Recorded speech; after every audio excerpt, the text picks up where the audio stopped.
Buenos días a todos. Les damos la bienvenida y vamos a comenzar con un mensaje de los intérpretes del colectivo de justicia, el colectivo de justicia del lenguaje del Valle del Río Grande. I'm going to give some instructions on how to access the interpretation in English, and I'll be right back to explain them in Spanish. Entonces, gracias a todos por su compromiso en crear un espacio bilingüe el día de hoy.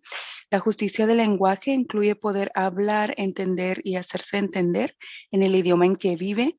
Es una pieza necesaria y crítica para lograr que nuestra dignidad esté al frente en nuestros movimientos y que se respete nuestra autonomía como individuos, nuestra existencia y nuestro mundo por un mundo donde quepan todos los mundos. Y al crear un espacio donde interpretamos del inglés al español y del español al inglés, es trabajo de todos, no solamente los intérpretes. Así es que les pedimos, por favor, que nos ayuden a recordar hablar alto, claro en su micrófono y sobre todo despacio.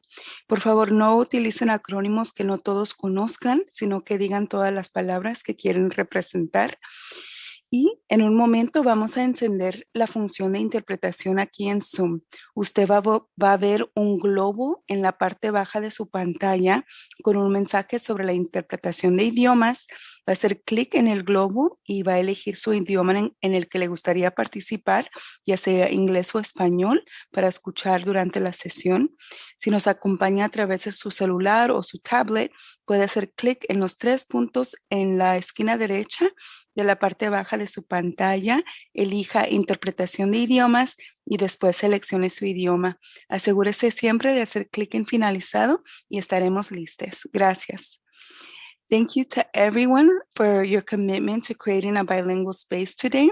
Language justice includes being able to speak, understand, and be understood in the language in which we live. It is a necessary and critical piece to ensure that our dignity is at the forefront when building movements with each other, and that our autonomy as individuals, our existence, our world is respected for a world where all worlds fit.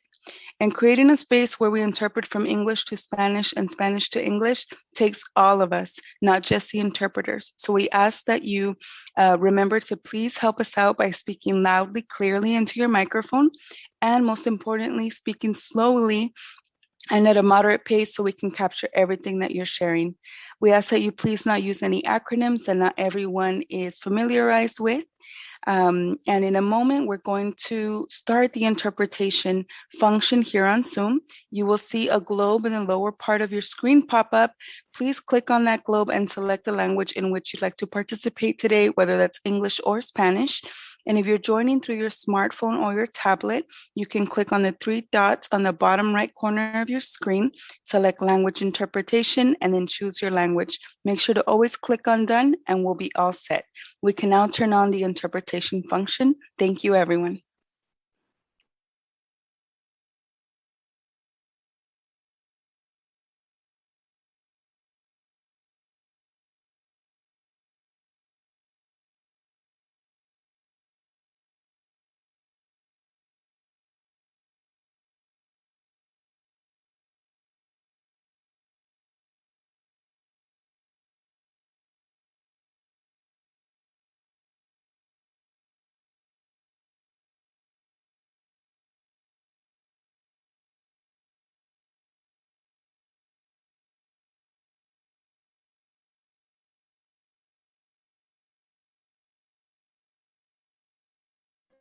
Hi, is this Alejandra's time now to introduce this project?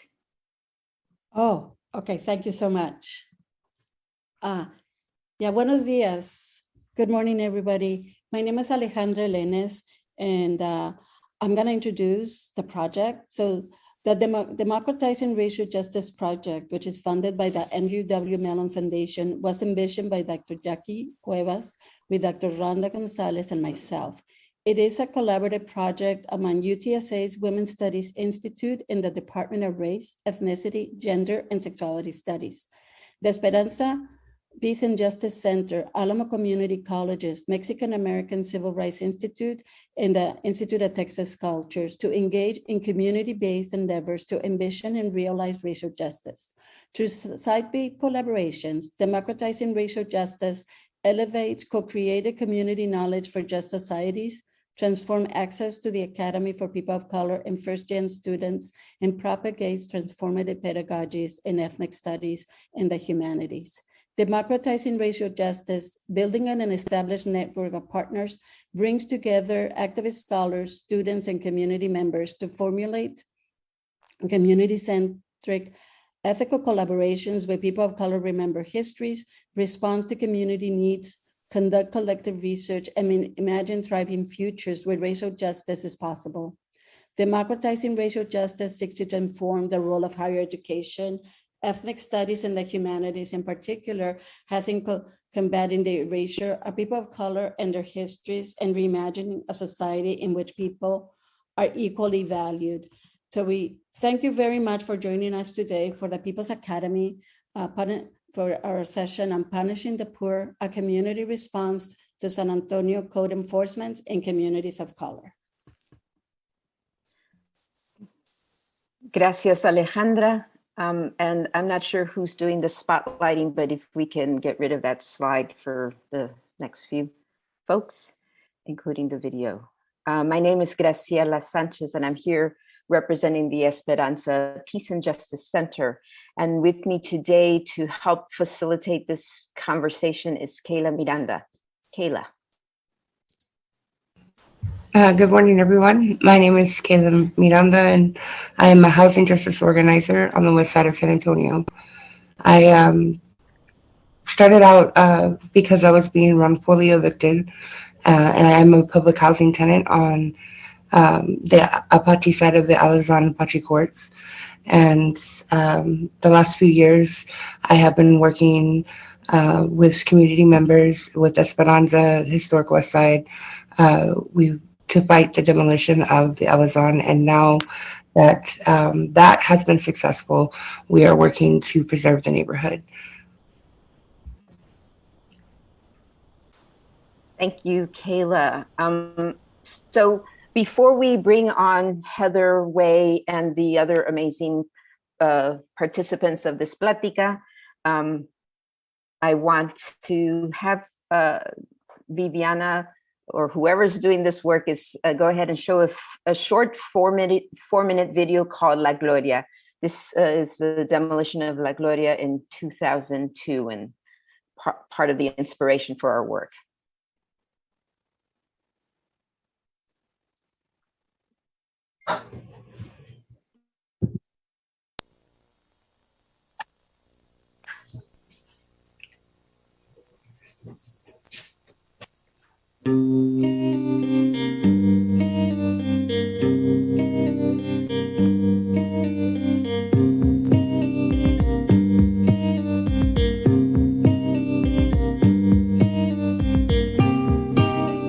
Mi abuelita, Doña Maria, is like my God.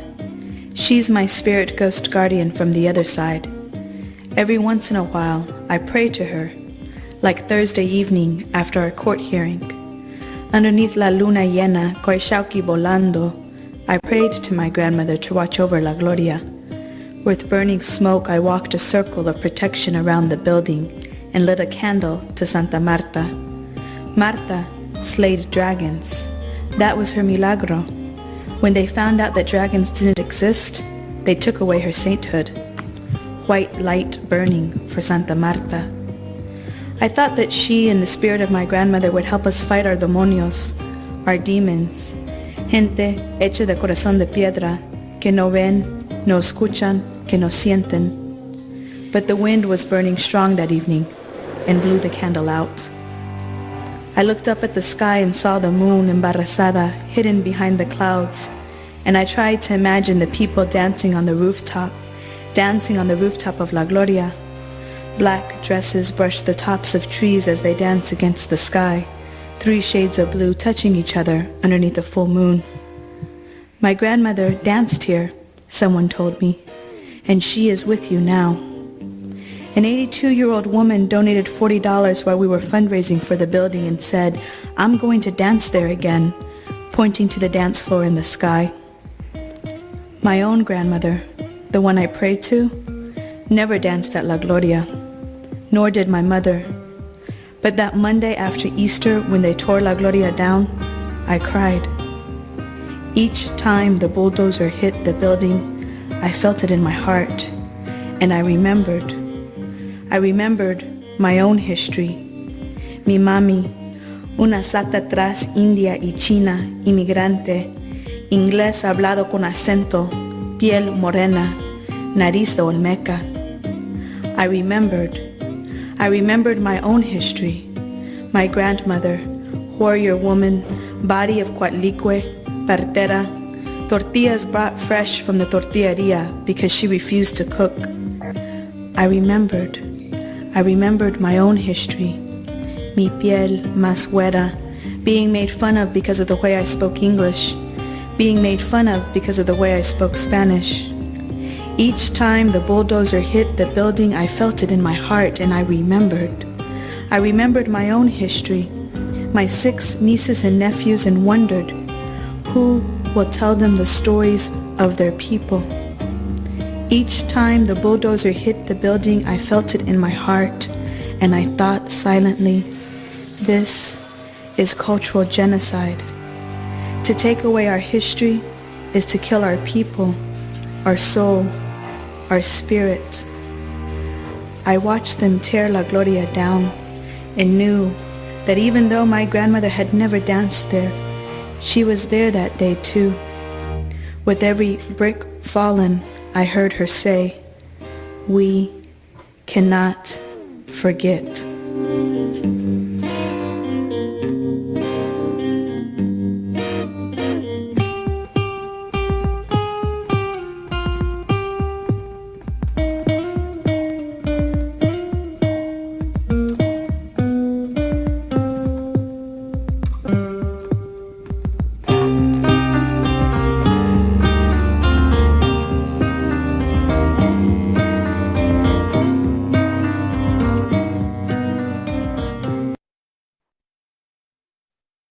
Okay, thank you.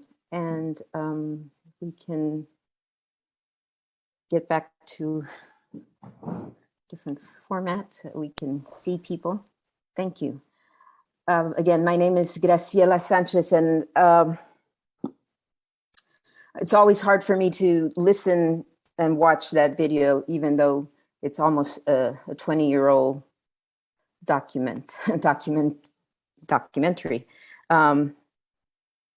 But it is essentially a lot of the work that we've been doing. It is about cultural genocide.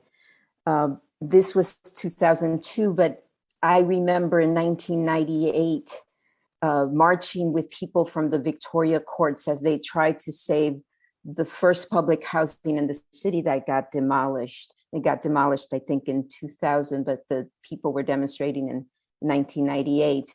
And what happened? 1,500 individuals got displaced. The elementary school right next door closed down. The Handy Andy and HEB on Presa Street closed down. Churches and restaurants, so much shut down. And the residents didn't really want to leave. And because I lived a few blocks away, I got to, be a community member that supported them. But there was, again, you could see the tensions around race and around class. And, the suggestion, of course, was this new Hope 6 project by the HUD department, was that it would mix incomes, but it wasn't mixing incomes equitably. It was like, you're 100% poor people now living downtown San Antonio. Now, guess what? You're only going to be 10 or 20%. And again, so much got demolished and the people never returned. The demolition of a little casita, of a multifamily public housing entity, of buildings such as La Gloria, the Malt House, and the hundreds and thousands of casitas lost in the 1960s in Laredito or the 1970s through urban renewal is a loss of culture. In the case of individual home residents, the city of San Antonio continues to order the destruction of so many families' homes. There is trauma around that demolition and that displacement. Additionally, a community's history and its cohesiveness and its character disappear. And that is what today's conversation is about. And today, we look at the role of code compliance and enforcement in continuing to displace and demolish our homes and our neighborhoods. Code compliance is connected to the entire discussion of housing, and the discussion of housing is built on this future population growth. And we've been hearing about that since the decade of downtown, and then when the city was putting together the, I'm forgetting the name, but the comprehensive plan, and it was all because 1 million people were coming and 1 million people were coming.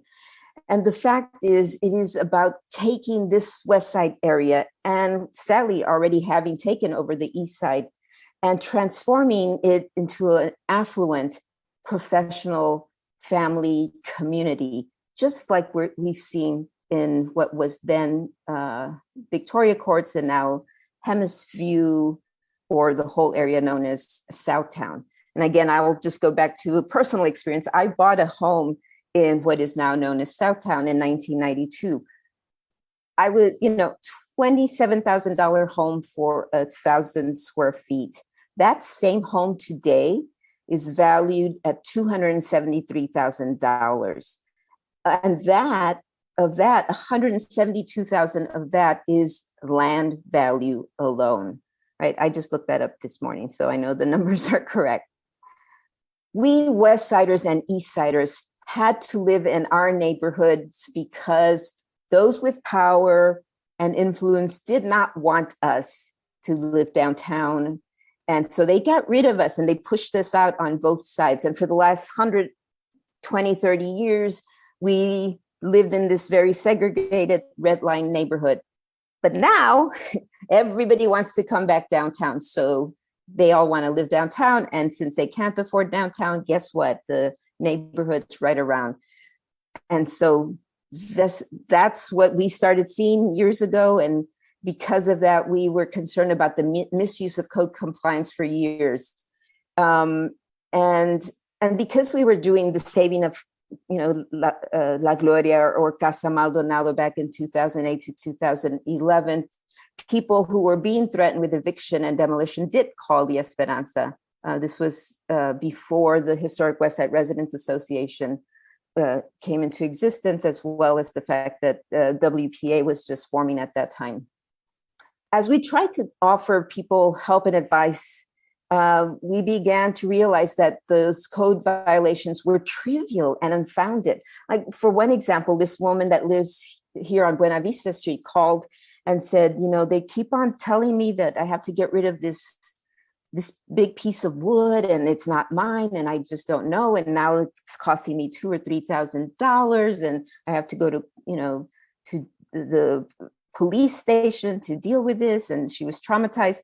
And we went to visit her house, and in the alley, there was one of those huge utility posts that are owned by CPS. CPS is the culpable person in this case, but the city's code compliance did not bother to call on CPS, did not, they just kept on threatening her. And, she was losing hair. Her eczema was growing higher. I mean, it was just very traumatic for her. And fortunately, because she reached out, we were able to help her and we got rid of that problem. But she was just one of those moments. So in 2014, 2015, one of our interns, Elizabeth Joy Delgado, I want to give her a shout out because she did this research.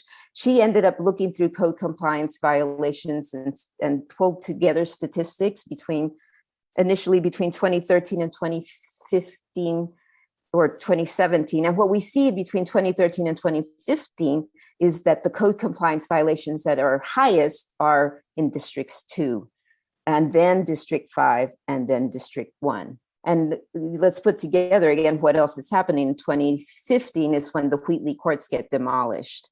So, this is coincidental or is it a propósito, right? And then we're also now seeing the increase of District 3 in the last few years. And what's happening in District 3?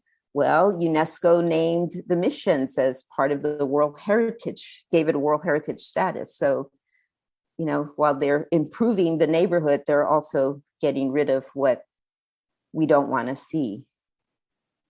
So we also were very concerned that a lot of the code compliance violations were in response to anonymous phone calls. So who's calling? Is it just your next door neighbor who is afraid, you know, to be busted by you? Or is it really, you know, real estate folks, you know, land speculators, developers? And that's, you know, those are questions to be asked, and we're concerned about that. And so in conclusion, I just want to say that the stark reality is that the city of San Antonio is assisting in the transformation of our land from a historic community of people of color, both in the east side and west side, to just another affluent, extended downtown area, a major land grab. So we really welcome this report that Heather Way and her colleagues wrote to bring broader attention to the reality of city-supported gentrification. And we look forward to this report to help to move the conversation along and force the city to take responsibility for the consequences of their policies and actions. So I'm hoping that we have Heather with us at this point, because we would love to hear from Heather, who will give us a short presentation of her report, Ousted, the City of San Antonio's Displacement of Residents Through Code Enforcement Actions, followed by a question and answer session. And then we will continue after she's left us. Unfortunately, she has another compromiso, and she will be followed by Leticia Sanchez, Antonia Castañeda, and Lawson Picasso. So let me pass it on to Heather Way. Thank you for being here with us, Heather. Great, thanks for having me. Can you hear me okay, Graciela and others? Yes, we can. Yes, we can. Great. I have some slides to show, just a little bit more background about myself. I'm on the faculty at University of Texas School of Law. Prior to that, I was an attorney at Legal Aid. I've been working on housing justice and affordable housing issues for about 25 years. And done a lot of work in the realm of code enforcement around the state, and just really appreciate the opportunity to get to come and share the findings from our report.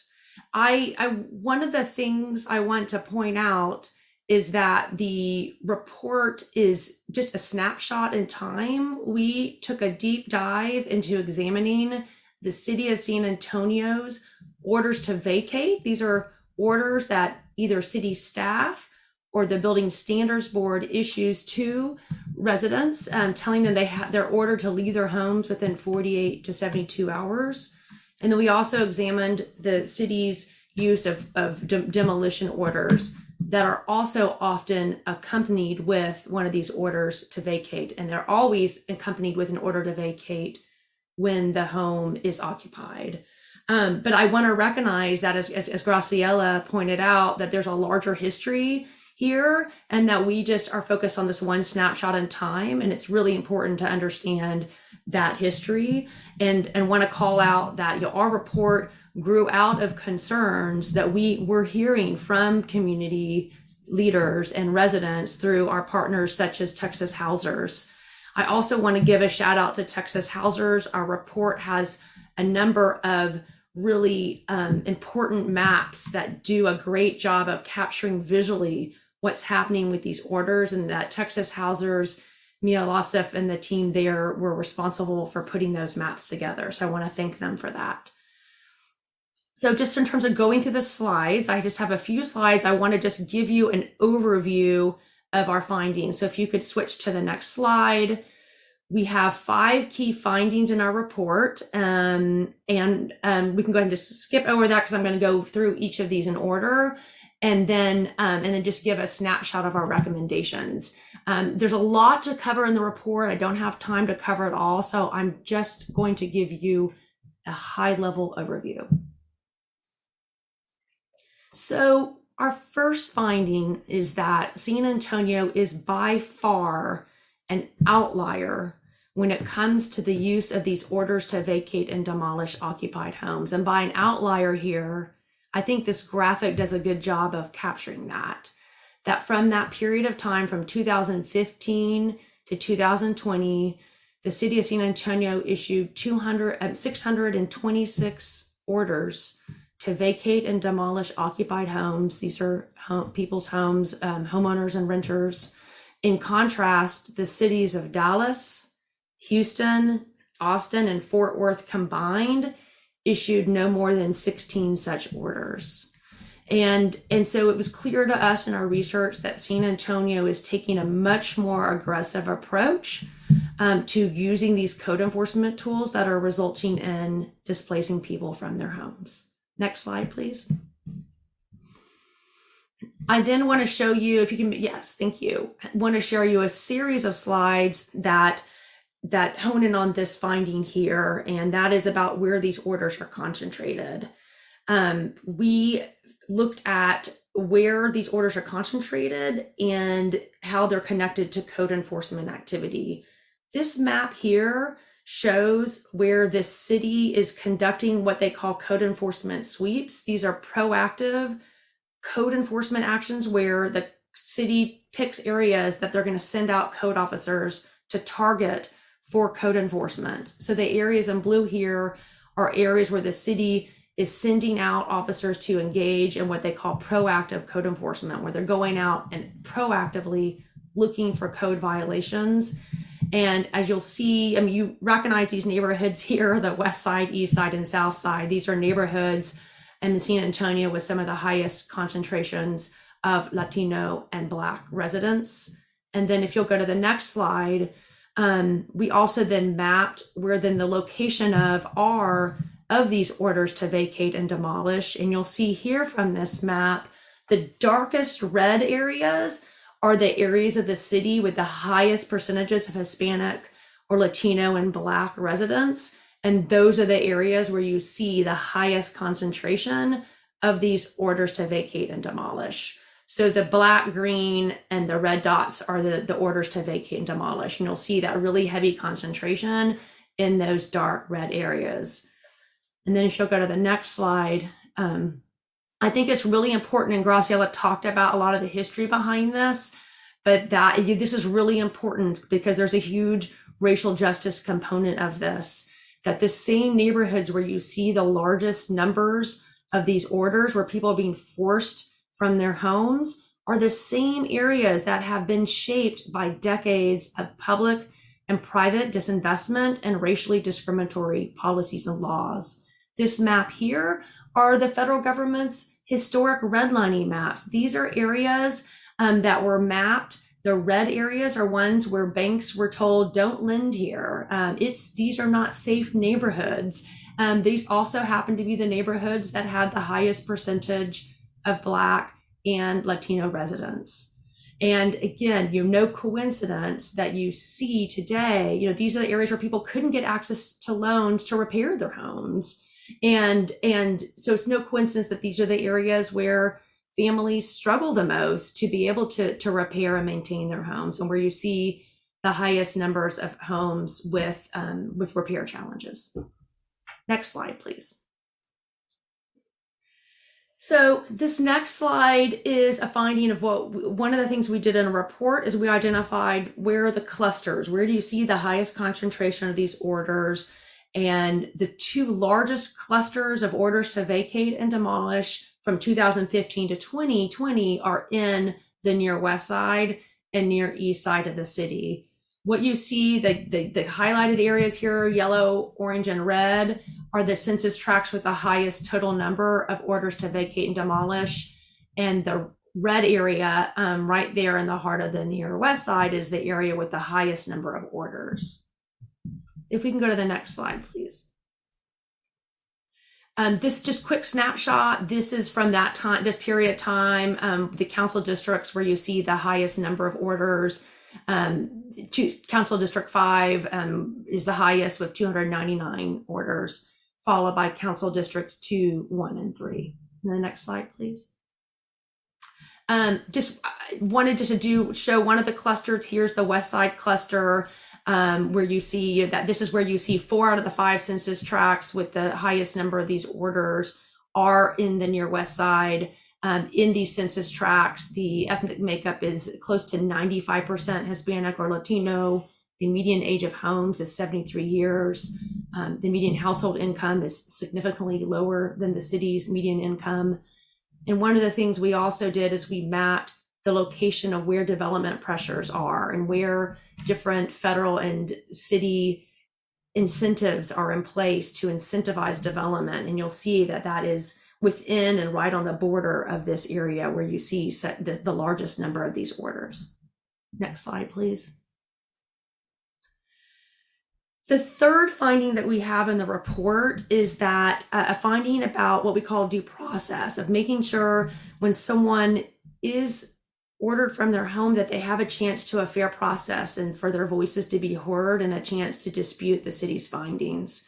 And what we found is that unlike any of the other large cities in the state, the city of San Antonio routinely orders people to leave their homes without any kind of hearing. In that 6-year period, 337 households were ordered to leave their homes by city staff without any kind of judicial process, without a BSB hearing, told to leave their homes within 48 to 72 hours. The graph here shows just a contrast between these orders to vacate by city staff, where there's no process, versus those that go through the Building and Standards Board, which provides for a hearing process. This is very concerning. And then the next slide. Another finding that we had in the report is that when it comes, the next 2 findings deal with what is the city doing to help residents who are living in conditions where their homes need repairs. And this finding here pertains to repair assistance. And we found that while the city does have a major home repair assistance program, it's severely inadequate in terms of addressing the needs, and that the major home repair program only served 65 households in 2020. And one of the things we also found is that if you lack clear title, which is very prevalent in the near West Side and near East Side, where you have generations of families have inherited their homes, that families didn't have access, couldn't afford lawyers to get wills and do expensive estate planning. So homes have passed down more informally, and people don't have that clear legal paper trail, but they're legal owners of the home, but they're immediately disqualified from getting any kind of repair assistance. And that also then has a disproportionate impact on Black and Hispanic homeowners. Next slide, please. And then the 5th finding is about what happens when the city displaces residents. How are they assisted? What happens in terms of the assistance they receive? And even though the city did set up a risk mitigation fund in 2018 to help support families, we found, and even though state law actually requires relocation assistance, there's a state statute that says that when a city displaces a family through a code enforcement action, they're required to provide relocation counseling and financial assistance. Only 8 of the 209 residents that received a vacate order from 2018 through 2020 received any financial assistance from the city's risk mitigation fund. And that's also a problem. And then the last slide, 2 slides here are just about a recommendation. Our first recommendation here is the city needs to stop issuing vacate orders and demolition orders, and also utility disconnection orders that were not part of our study but kept popping up in our evaluation. We think this needs further review and is also troubling, but that needs to happen via a judicial process. People need to have a chance to have their voices heard.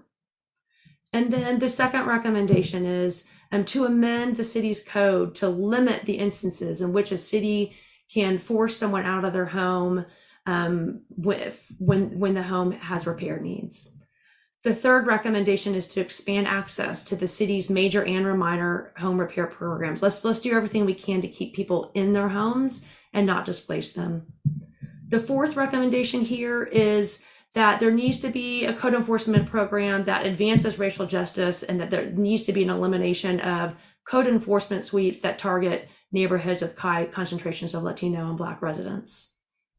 And then the next slide and last slide are our final 4 recommendations. three recommendations is that, the city needs to be following state law and providing relocation assistance and counseling to all residents who are ordered to leave their homes to make sure that they can land on their feet and find secure alternative housing.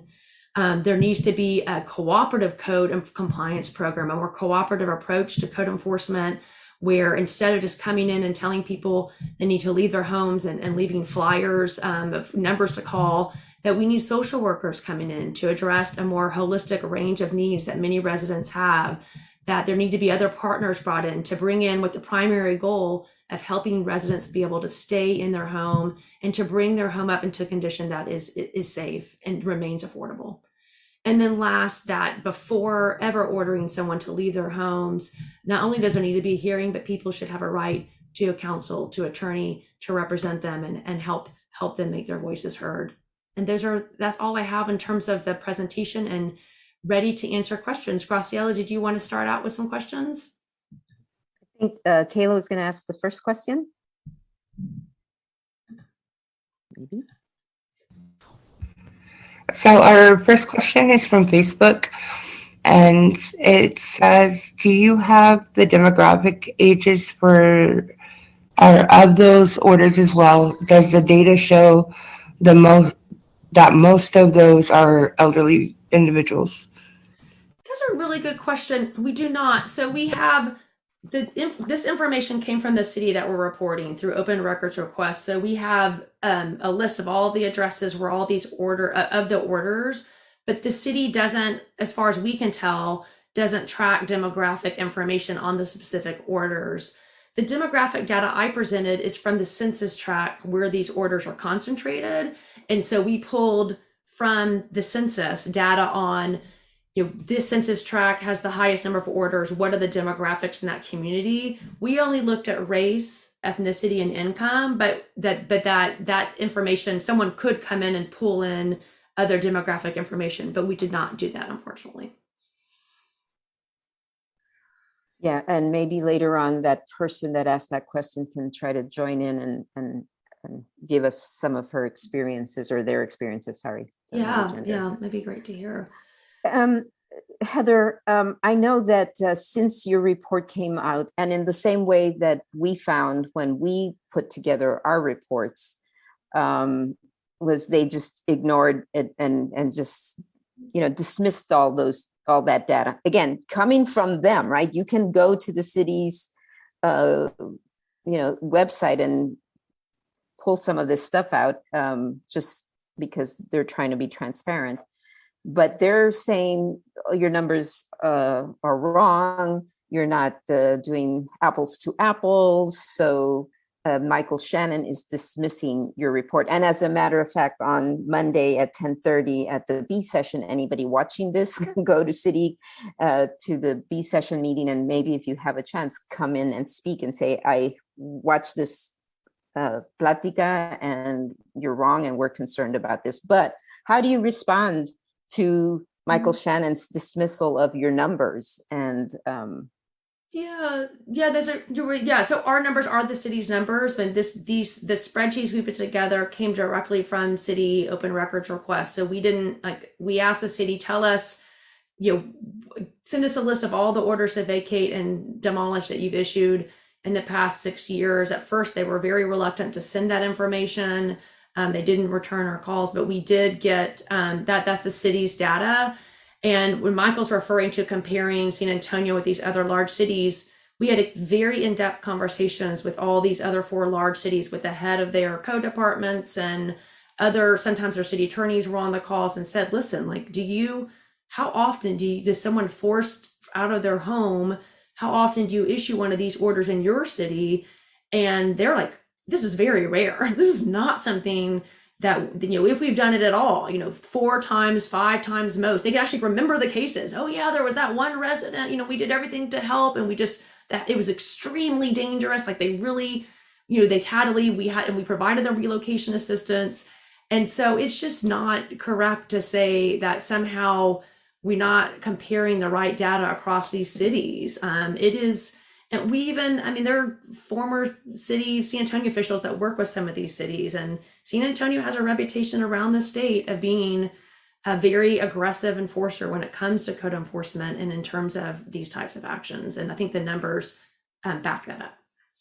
So we have a few more questions, but before we go to them, just what is it that these other cities are doing that keeps them down to 4 or 5 cases? Yeah, I think one is, I think it's like worth having more in-depth conversations with the cities about what it is that they do leading up to when code comes in to help people be able to stay in their homes and repair their homes.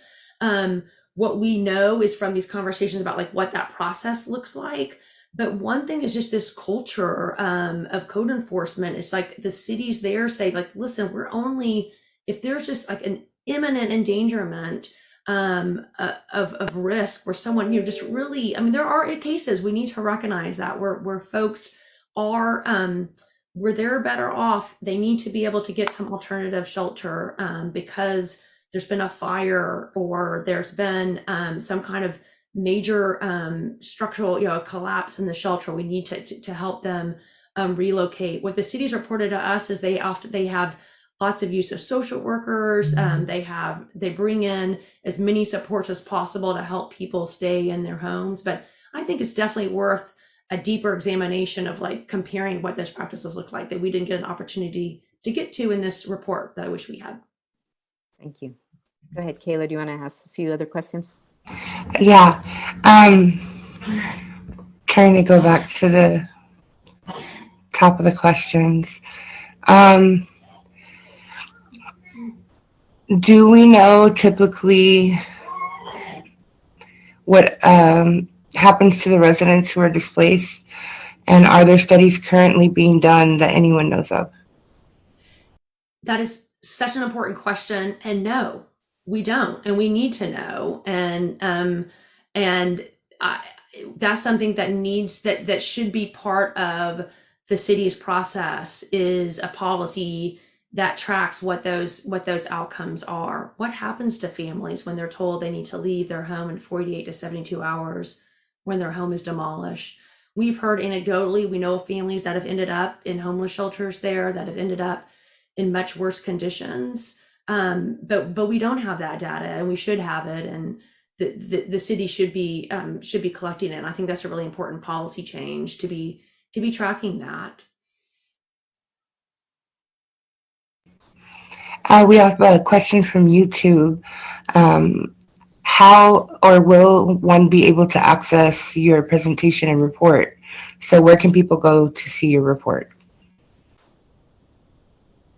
Yeah, I wanted for the community organizers in terms of this presentation itself, where that will be, but our report is available on our website as well, and I can put that in the chat. But Graciela and others, do you want to speak to how people can access this presentation? Well, we're taping this presentation, and so we will continue to have it on Facebook and YouTube. And I think I'll have Natalie just drop a link to this report. So if you're able to access that there, you can just link to it and you'll be able to read the 72-page report, I think. And there's an executive summary. And there's an executive summary, but it's much more fun to watch the whole, read Here, the whole I put it in the chat. Oh, that's a okay, thank you. All right. So Carolina asks, Heather, thank you for your work and your presentation. You mentioned that you gathered the data by class and ethnicity. Did you gain insight about gender dynamics in this displacement from this data, or in general from your research?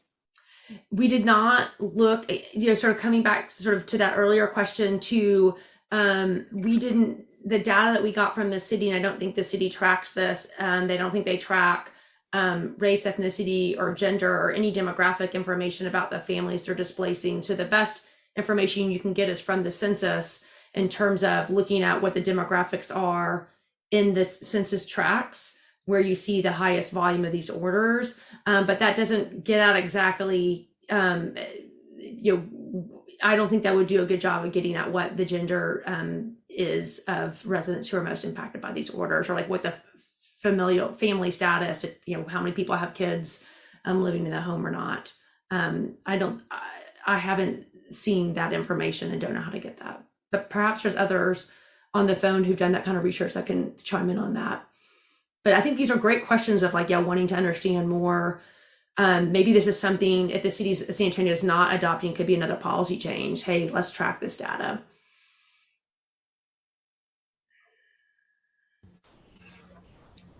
So our next question is from Margarita.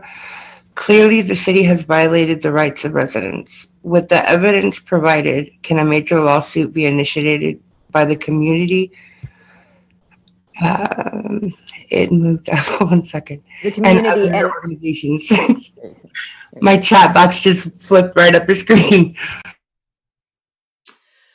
I know that there's a pending lawsuit that Texas Rio Grande Legal Aid has filed against the city of San Antonio. That's public information, and challenging the city's failure to provide relocation assistance. And I think that's really important in all of this is that if you've been impacted by these actions personally, or people do, I think it's just important to connect with community leaders, with folks at Texas Rio Grande Legal Aid and other organizations, so that they can be aware of how you're impacted and identify opportunities for advocacy.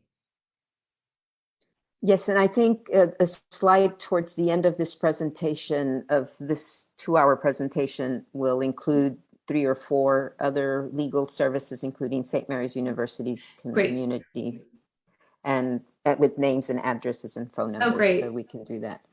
Because there's another question asking about how can poor people get to vindicate their due process.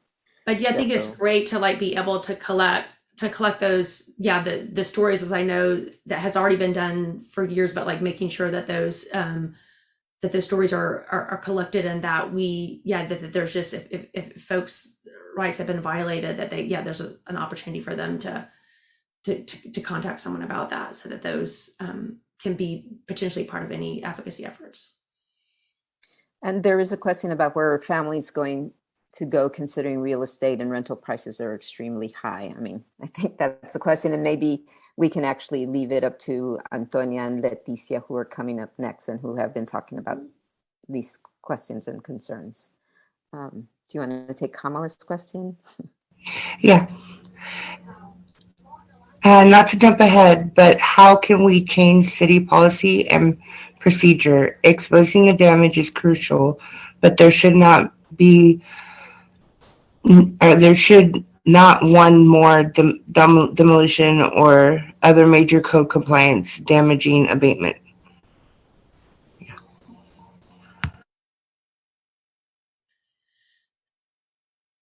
Yeah, I mean, a lot, that's a great question for other folks on the call that are there on the ground and doing this and have been trying to do this advocacy work for a year. I do know, I can speak from experiences around the state. I know of many examples where, as a result of communities banding together and working on policy changes, that change is possible.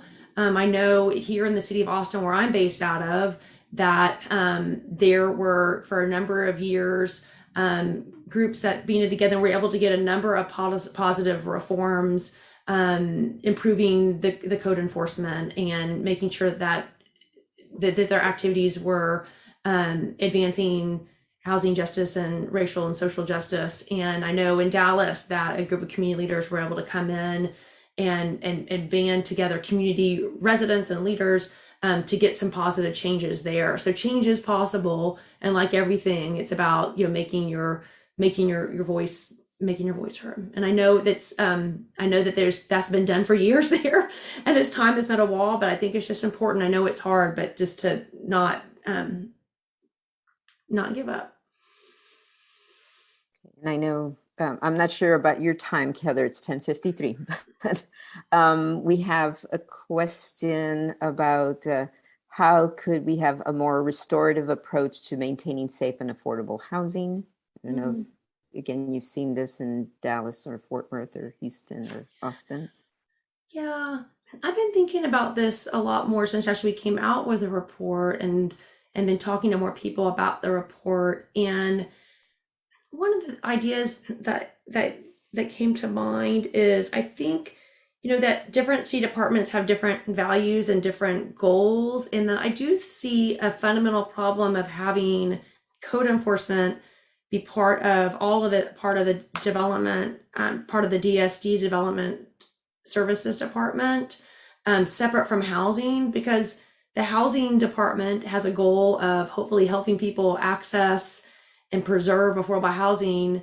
And the DSD, who oversees all the code enforcement activities, has a quite different mission. And one thought I had is like, what would it be like if you moved out all the code enforcement of single family or just of residents, if you move that into the housing department, so that you could take and put in place a more holistic view with different kinds of goals. I think you'd have different outcomes.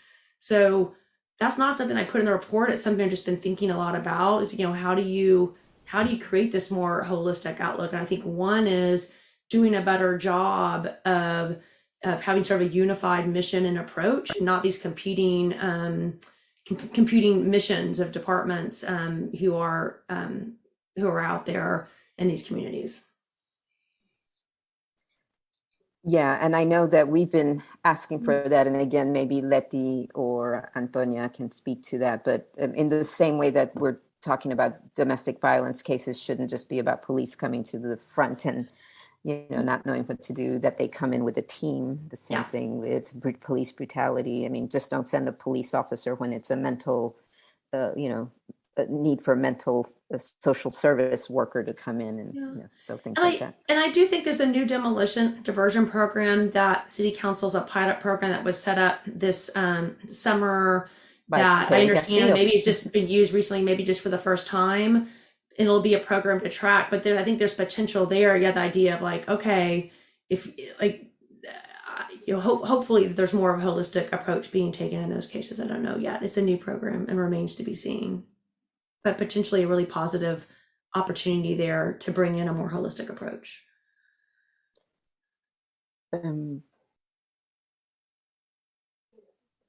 Well, I think we'll end there because there are a few other questions, but I think the other folks that are coming up can probably answer those questions. And Heather, thank you very much for being with us. And if you want to pop back in, we welcome you towards the latter part of this conversation. Thanks for having me, and just thanks for all you all do. I'm just happy that we were able to play a little small part in helping shine some more light on the issues I know the community's been advocating for years, and just appreciate all you do. Thank you. And we keep on working together. Muchas gracias. Thank you. And let's send it back to Kayla and now Leticia. So our next speaker is someone very special to me. I met her in 2019. I had just received an eviction notice, and I was being evicted from the apartment that I currently live in. I was given her phone number by a friend that she left a flyer at her door, and I actually texted her. I didn't call. Sorry for the background noise. I have people in the house. I didn't actually call her. I texted her, and my court date was 2 days away, and she actually went with me. She was the only person that was willing to help. She wouldn't do things for me, but she taught me how to fight for myself. And the knowledge and experience that I have gained from her, the respect, the kindness, has completely changed my life.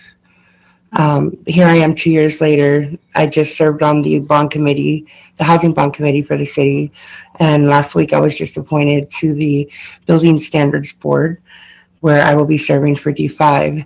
And none of that could have ever happened if it hadn't have been for her. So I welcome Leticia Sanchez, the co-chair of the Historic West Side Resident Society, and my good friend. Hi, thank you, Kayla. Sorry that the circumstances we met in were so difficult, but I'm grateful that we met, and now we're great friends. I'm Leticia Sanchez, and I was born, raised, and I'm a resident of the near west side of San Antonio, or as we call it, El Mero West Side. Our barrio is located just west of San Antonio's downtown and separated from the downtown area by railroad tracks and bridges. It's the area of San Antonio which many Mexican immigrants, working class poor, and people of color settled in because they weren't allowed to purchase property in other parts of the city due to redlining and other such policies. San Antonio is segregated, and according to the SA 2020 City Council profiles, our district is 94.9% Hispanic, as Heather also stated in her report. It's also part of the city that historically has received very few resources and little investment by the city. And even in the 21st century lacks infrastructure as well as digital connectivity in many parts of the district. In addition to being a resident of this neighborhood, as Kayla stated, I'm also the co-chairperson of the Historic Westside Residents Association. Our residents are comprised of legacy homeowners, renters, and public housing tenants whose families have lived in this part of San Antonio for many generations, as Graciela also mentioned. Now, because living in the downtown area or its proximity is appealing to many, our neighborhood has become prime real estate. So developers and speculators are working hard to buy up our houses and properties. The city is also incentivizing development in our area, as it did in District 2, which is just east of downtown and predominantly African American and Hispanic as well. So it's not surprising to us that the number of code compliance violations is the highest in our neighborhood, as it was in District 2 before so many residents lost their homes and were displaced. As concerned residents, we saw numerous historic structures begin to come down in our neighborhood. Before our association was established, the Esperanza Peace and Justice Center and the Westside Preservation Alliance began the work of preserving our homes and buildings. Because we felt that our neighborhood was under attack and our community had no true representation or voice before the city, some of our residents came together to establish our association and fought to become the city's recognized resident association for our neighborhood. Our members volunteered to represent the needs of our community and residents by speaking out at city council meetings, by representing the community at zoning commission meetings, and by representing residents and or just buildings at building standards board meetings when homes or buildings are being considered for demolition. Without a voice and presence before these city entities, the fabric of our neighborhood can be changed through zoning changes, and residents can lose their homesteads through code violation citations. So in 2017, we became the city's recognized resident association for this area and began to receive city notifications of requests for zoning changes as well as demolition notices. Unfortunately, demolition notices are the final step in the residence process that begins as a code violation and are shared by the city with resident associations only 3 months before our association, before the structure will be demolished. This, of course, doesn't provide enough time for our association to bring a structure up to standard. And the city does not notify our association about code violation citations that they issue. However, we did begin to receive calls from our residents asking for assistance with code violation citations.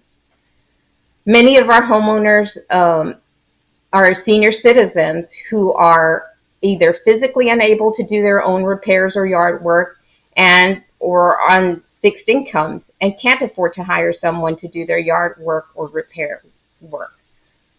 Time and time again, as we spoke with our residents while assisting them to resolve the citations, they told us about the negative interactions that they've had with code compliance officers. For example, a viejita who tried to explain to the code compliance officer that her hierbas were not weeds, but were medicinal teas. She was told that she would be fined $300 if she didn't have the plants mowed. Another resident was yelled at for having rotted boards in the front of his house and was told that his house would be demolished by the city if he didn't have the boards replaced within 10 days. These are just a couple of examples of how code compliance officers interact with our residents when supposedly enforcing code compliance issues. In none of these exchanges with code compliance officers did the officers provide information about city resources available to our residents. And in many instances, they didn't even explain the process to your residents. Interactions with code compliance officers is just the first step in dealing with these issues. If a resident chooses to contest a citation, they must request a hearing before municipal court. Most of our residents aren't aware that there's an option, so they end up paying fines or accumulating additional fines or ultimately losing their homes. As we've worked with the city to try to assist our residents, we've researched and learned about their many processes and know firsthand how complicated it is when trying to resolve a simple violation. It's almost impossible to navigate the city's process in cases where a homeowner is cited for home repairs and is unable to bring the house up to standard. In many cases, these types of citations ultimately lead to a notice to vacate and demolition.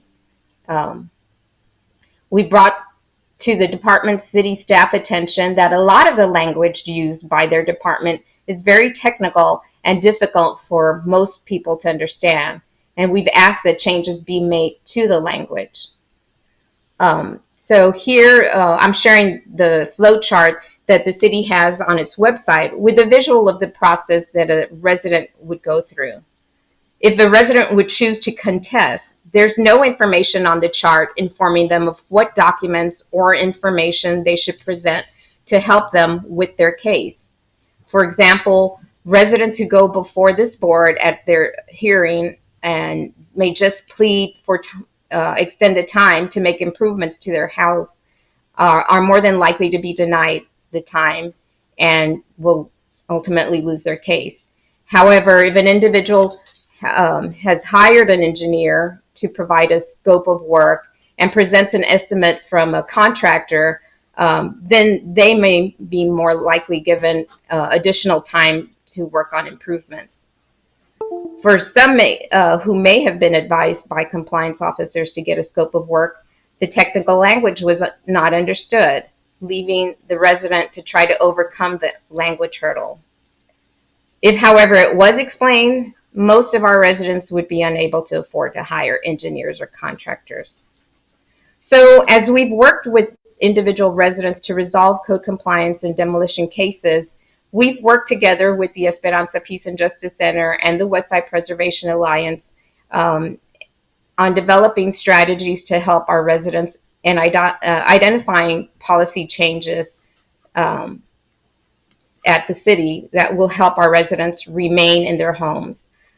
Meetings with code compliance officers, their supervisors, and the director of the city's Development Services Department to propose changes in the processes to include, which would include providing residents with city resources, to discuss code compliance officers' abuse of their power, to discuss developing a better understanding of our community, have not resulted in any positive changes or in a decrease of citations issued to our neighborhood.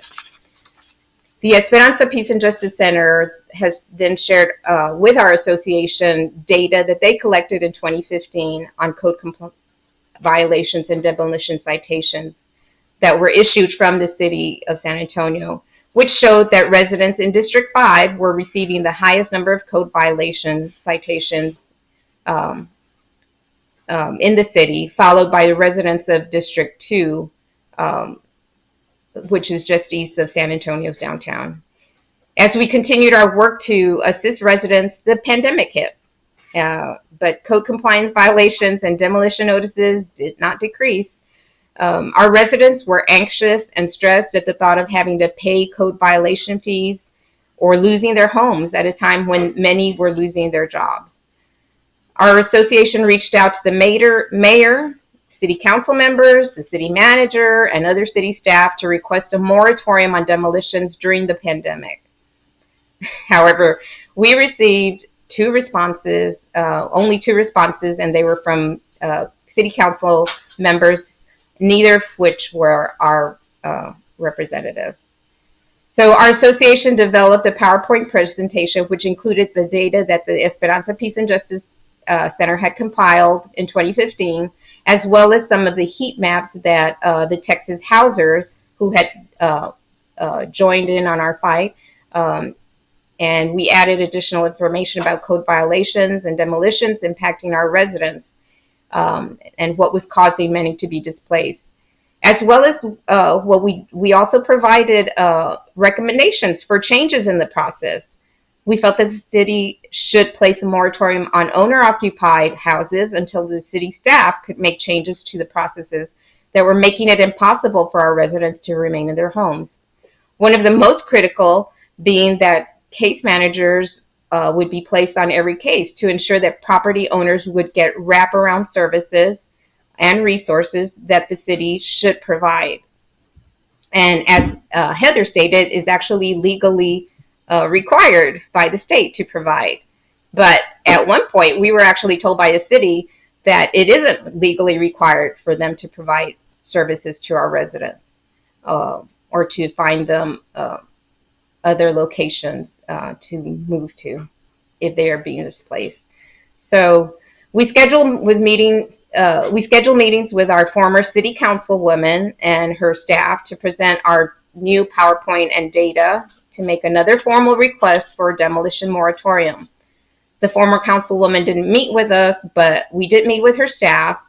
However, this meeting resulted in no action being taken by our former city councilwoman or her staff, and obviously she never took it beyond her office, so the city didn't take action. We then met again with the director of the city's Development Services Department, Michael Shannon, to present our PowerPoint and data and make another request for a demolition moratorium. The only new information that he shared with us was that code compliance officers were now providing residents with a resource sheet after issuing citations,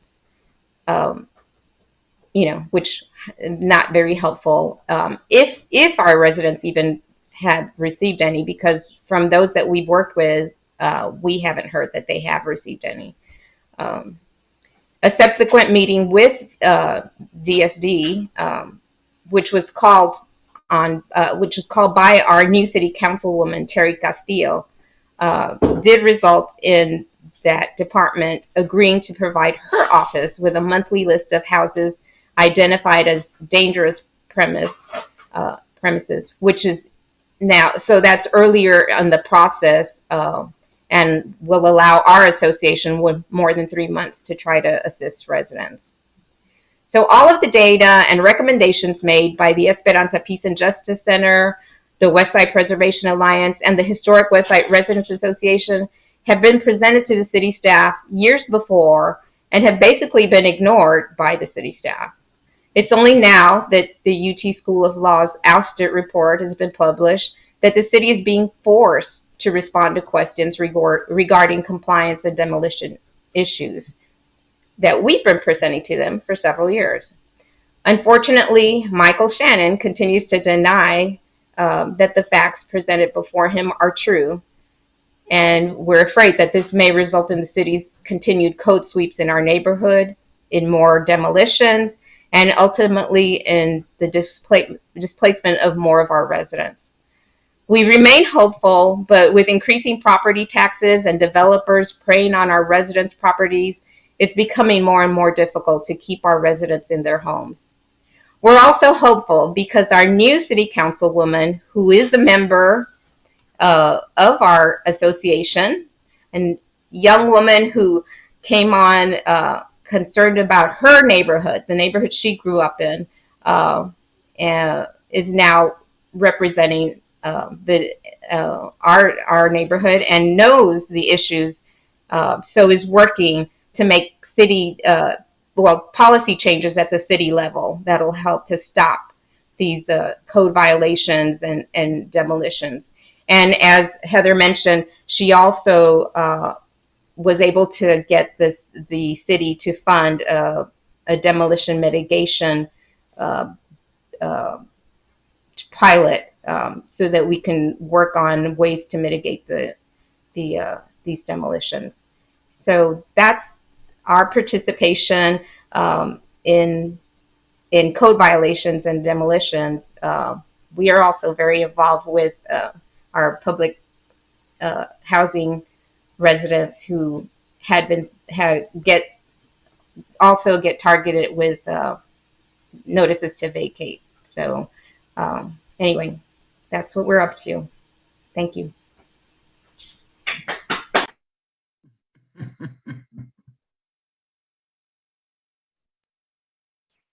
So thank you, Leticia. Love you. You did great. I'd like to introduce now our querida Antonia Castañeda, who has been working alongside myself personally, the Esperanza, the Historic West Side Residents Association, to preserve la gente, the tangible and intangible of the historic West Side. I would like you to introduce yourself so that, I'm not going to give you all your amazing awards and your degrees and all that sort of stuff, but if you can just connect us to your connection to the West Side, and you're on. And thank you for being with us. Gracias, Graciela, y gracias, Leti. That was great. That's a hard act to follow. So, buenos dias. I am Antonia Castañeda. I'm a Tejana. I was born in Crystal City, actually, but raised in the Pacific Northwest. So I was not raised in Texas. Came back to San Antonio almost 30 years ago and have joined the Esperanza, the Buena Gente of the Esperanza. And it's through the work of the Esperanza then that I have become involved in historic preservation of specifically of the West Side communities. So in 2009, we formed the West Side Preservation Alliance because we lost La Gloria. And despite the community's efforts to save La Gloria, it still, as you saw in the film, it still came down. The eating of the claws of that monstrous demolition machine were just horrific. At any rate, so we realized that we were losing buildings of historic importance to the West Side, to the people, to the families, to the community. And we were also about to lose another building, what we call the Casa Abandonado, a wooden building right in the heart of the West Side on Guadalupe Street. And so we decided to form an organization. We formed the West Side Preservation Alliance, initially bringing together the various community and nonprofit groups in the West Side that were concerned with the development of the West Side, to put it in those terms. And eventually, most of the other groups left the organization, but Esperanza and lots of community members stayed to help the organization grow and thrive. So the West Side Preservation Alliance is a community-based organization that is focused on preserving the historic and cultural fabric of the West Side, of the working class communities of the West Side, as well as of the built environment, both tangible and intangible. And given the realities that we faced at the time, we established the organization on three basic principles.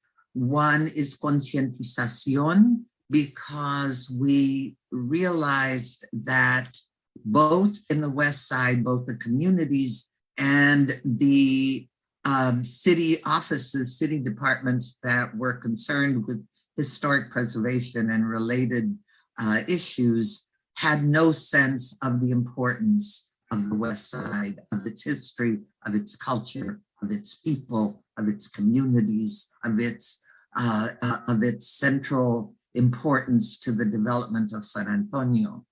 And so the concientización part has to do then with consciousness raising of both the large community of the West Side and then of the city departments that are related to what happens to buildings in the West Side.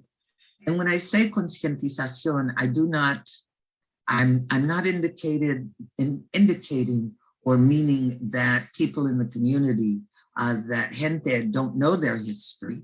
They do. And it's not that they don't consider it important. They do. They have a sense of place and history and certainly understanding as well as analysis. But the issue is that because the standard and traditional offices of historic preservation and related entities in the city have not considered the West Side important. So the West Side has no public presence. The West Side, when we formed the WPA in 2009, had no historic districts. It had no recognition in the public sphere. And so then part of our effort was to raise that consciousness at all levels in the community and in the city. The second pillar is policy. We knew that policies that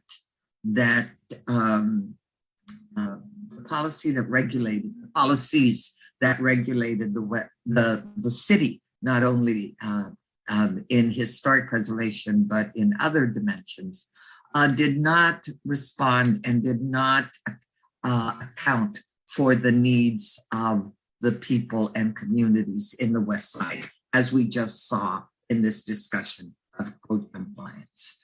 And then the other pillar was to save structures like La Gloria, which we lost. And in the 11 years that we've been in existence, we've won some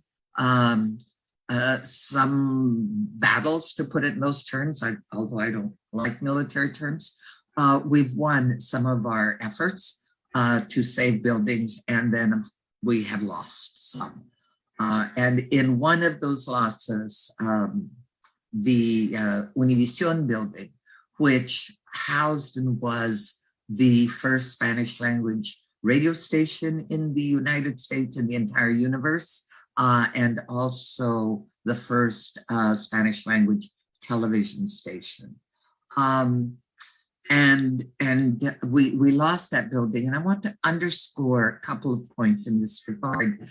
So one city official said, "Why do you want to save that building? It's ugly and it's falling apart. And why are you spending so much energy on it? It's ugly." And another city official said to us, "Why do you want to save that building? It has no history." And so the impact of that was pretty horrific, as you can imagine. And so we were able to get an injunction and stop the demolition for 2 weeks. We went to court. The judge banged her gavel and said, "You," meaning the WPA and the Esperanza, "have no standing in this court. The demolition can proceed." And so our reaction was really strong. We knew we had lost that particular effort, but Graciela, for starters, runs to the site and climbs over a fence. Literally, I should have thought to put that picture. Climbs over the fence to try to protect the building, or at least signal that she was willing to put her life at risk to try to save that building, because it mattered so much, because it was so important, because it was our history, because it was our reality, because we all grew up listening to Paseo R and radio and television in Spanish. And I grew up in the state of Washington, and the station did not reach there, but what it communicated did, because people migrated from Texas And they would talk about it. At that point, it was the elders would talk about it as we were working in the fields. I did not jump over the fence because at my age I couldn't. So I went around the other side. Gloria Ramirez said, "Hey, there's an opening on the other side." So I went around that side. And the bottom line is other people also joined in that effort. And the bottom line is we knew we were trespassing. The police came, begged us to leave. They didn't want to arrest us. And we said, we're not leaving, so you'll have to arrest us. And they did. And so we spent the night in jail. And I tell you this story only to inform all of us who are listening of the importance of preserving the structures that matter to the people, and that the people built, and that the people lived in, and that they worshiped in, and that they danced in, and they met in. All of those, that they bought groceries in, that they went to the theater in. All of those structures matter. And if we don't preserve them, if we have no public presence, then we're considered not to exist. And the effort historically has been not to recognize our presence, except as workers, or when labor is needed, and then the spigot is opened and then it's closed again, in terms of Mexico in particular. And so our effort at that point was to underscore the importance of preserving structures, as well as other elements that are not structures, but like nichos or gardens or fruit trees. So that's the basic frame of the West Side Preservation Alliance and our work. And so I want to make a couple of points, pick up on what other folks have said. So I'm an historian by training, taught history for a long time in colleges and universities, but I'm now retired. I've been retired for 12 years or so.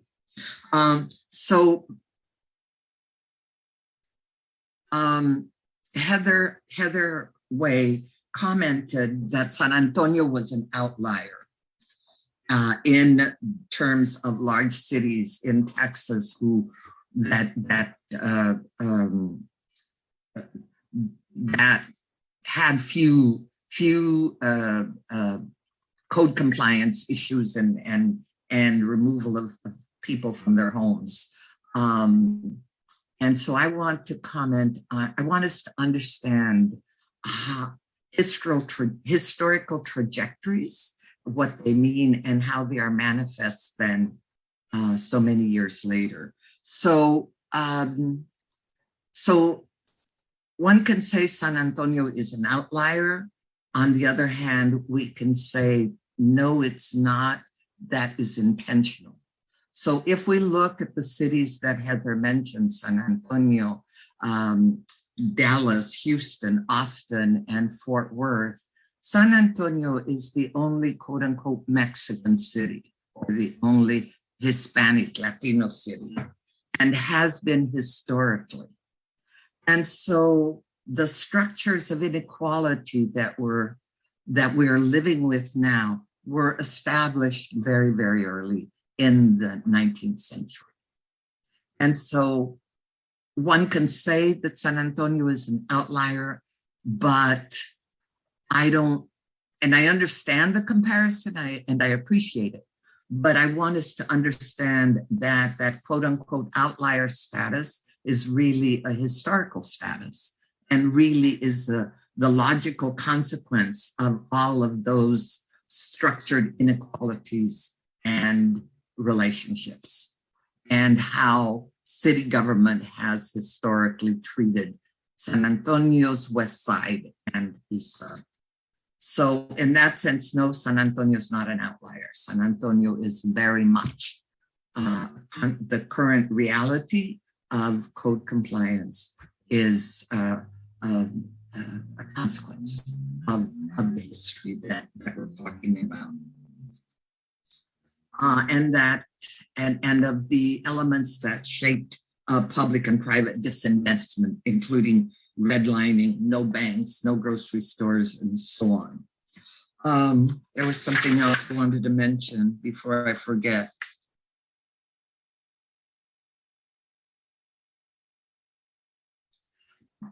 The other element that I wanted to communicate is that as an organization that seeks to preserve the cultural, historical fabric and built environment, we entered the issues of code compliance, zoning, city codes, regulations, kind of in through the back door. And what I mean by that is, as we sought to protect the buildings, as we sought to protect the spaces, as we sought to engage with the public officials, publicly elected officials, we wound up realizing that if, in order to save the structures of buildings, the homes that we wanted to or felt needed to be, we had to become knowledgeable about all of these various codes and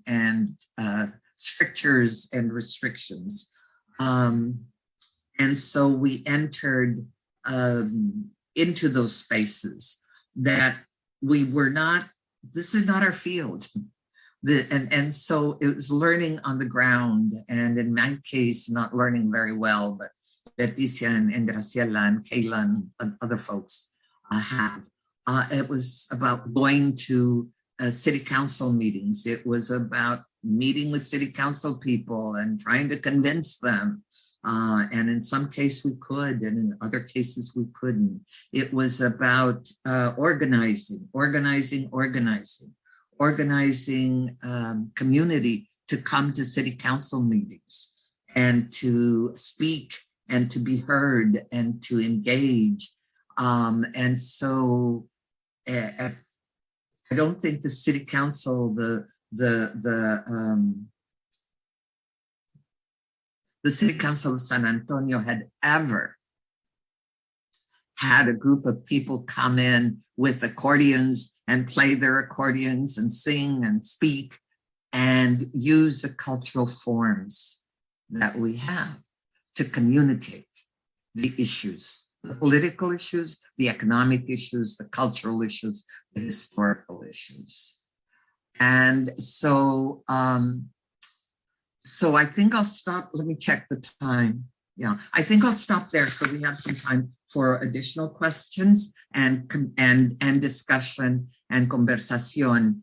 The final point that I'll make in terms of the WPA is that I did for NALAC something that I can't remember what it's called,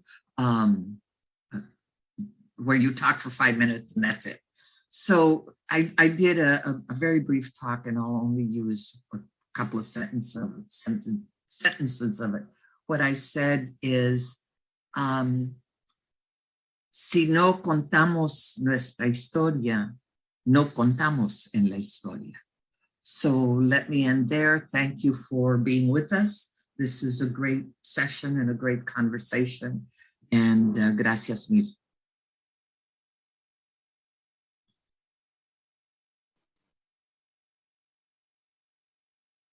Taylor.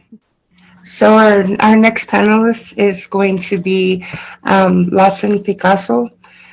She is the Public Involvement Coordinator for WSP. And in her previous work, she worked for Councilman Trevino in District 1 as the Director of Communications. Lawson has lived experiences of housing insecurities and is an ally and strong support for fighting for better systems and redefining policy that responds to the true needs of our community. She recently served on the 2022 Housing Bond Committee, where she worked alongside her fellow committee members to clearly define processes that offered a social safety net for the most vulnerable residents. Originally from San Diego, Texas, Lawson has called San Antonio home for 10 years and looks forward to continuing her investment in San Antonio to preserve our history and our homes and protect our neighborhoods from unnecessary displacement.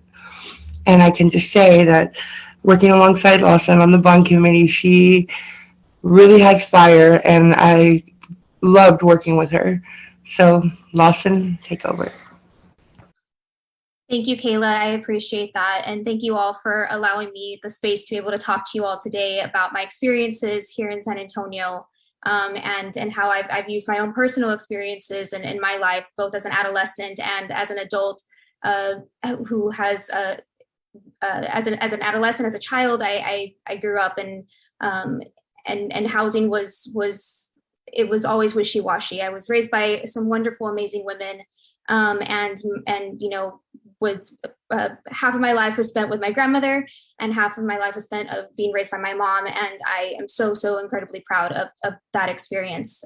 Here in San Antonio, I have my own experiences of housing insecurities. And so I've utilized a lot of those experiences and the experiences that I've heard working with the community, especially with District 1.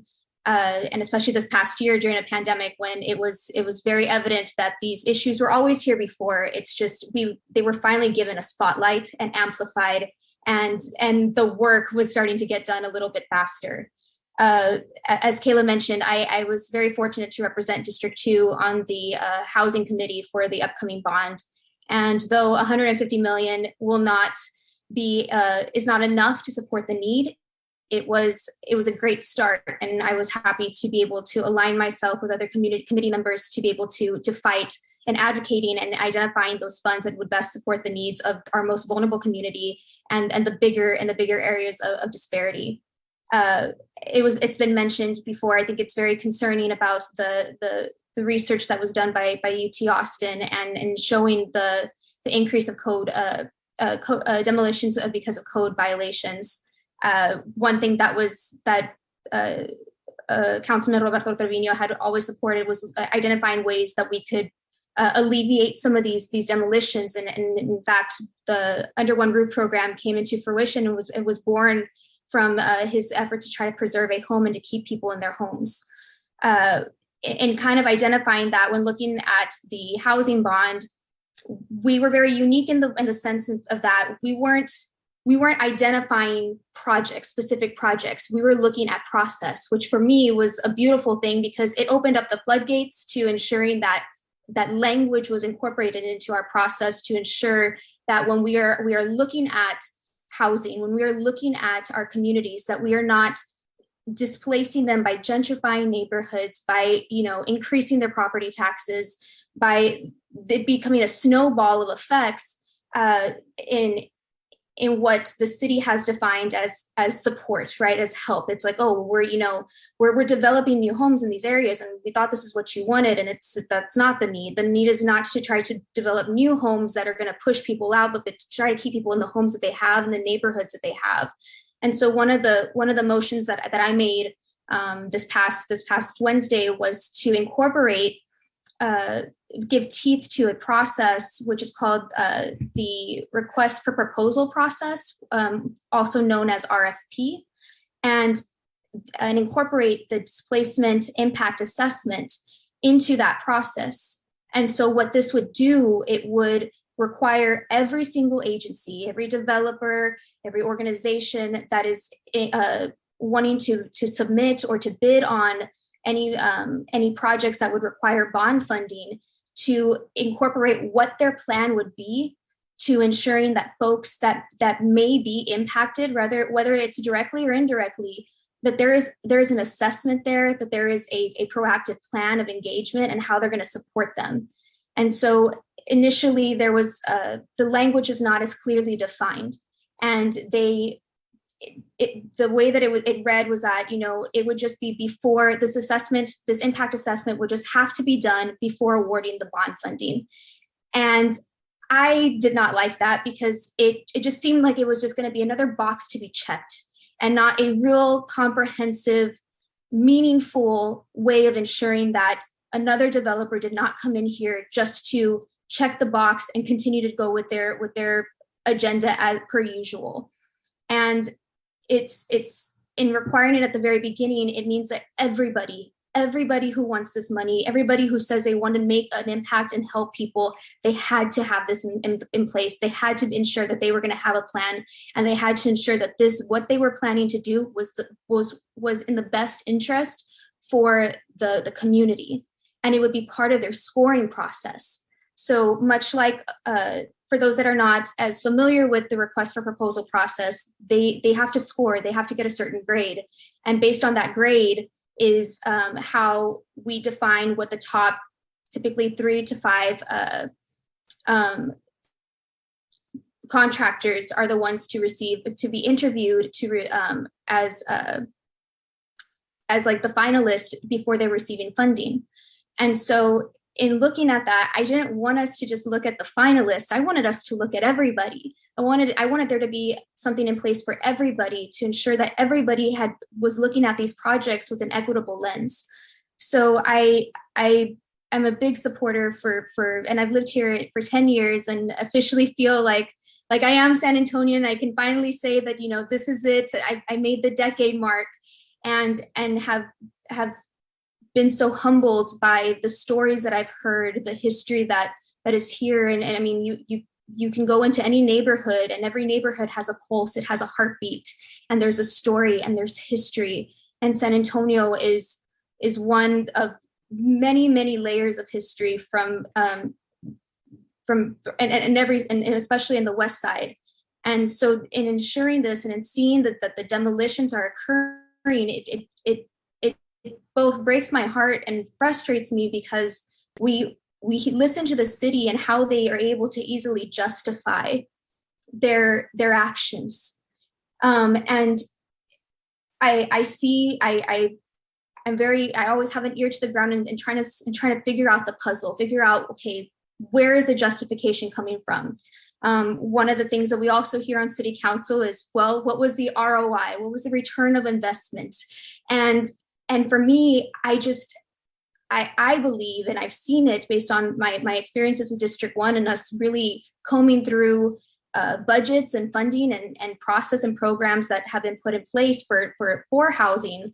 And it's a lot more affordable to keep people in the homes that they have than it is to have to then figure out new housing for the folks that we have already displaced. And the safety net that is currently in place for those that are displaced across our communities, it's weak, it has holes. And until we are able to give a net that is strong for everybody, then we need to ensure that we're keeping people in the homes and in the neighborhoods they have today.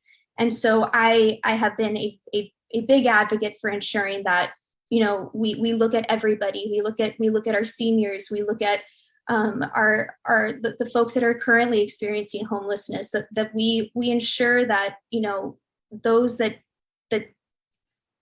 feel like there is no window of hope, that we give them a hope. And it is my hope that with this bond money, as it continues to move now to, the baton has now been passed from the committee to city council, that they continue to see this as a moral document, and that they do not take what we fought so hard for, to ensuring that the money be placed where the need is, and that they agree with what the community wants. Because my role was to ensure that it was not selfish. It was not a selfish agenda. It was a selfless agenda. And we heard from the public. We heard several times from the public in public comments on what their need was and what they wanted this money to be used for.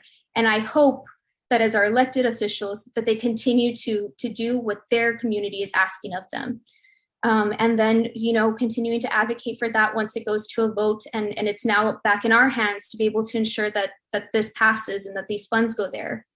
But the bond is just one very small sliver of funding. There are other allocations of funding that, are federally restrictive. And we have to adhere to the federal guidelines of how this funding will go. And it's my hope that through the folks that we currently have leading at a federal level, at a state level, and at a local level, that they are identifying these funds to ensuring that the communities in the east, south, and west side are protected, and that we are finding ways that can help curb the code violations. In addition to that, we are looking at the current code processes in San Antonio with the UDC. I don't know I always mix up my words for what UDC stands for. So, perdón, but I'm going to have to say just UDC for that. Unified Development Code. Thank you. I always want to say universal, so that's why I didn't even want to try. But with the code and to seeing, are these codes put in place to benefit the community or to benefit the developer? And it shouldn't be the developer. The developer should be working for us and to ensure that they are designing things, especially if they're looking at public funding, and designing things that are there to support the community, to help the community continue to have healthy growth and thrive. We don't need cookie cutter homes in our neighborhoods. Our homes tell stories. In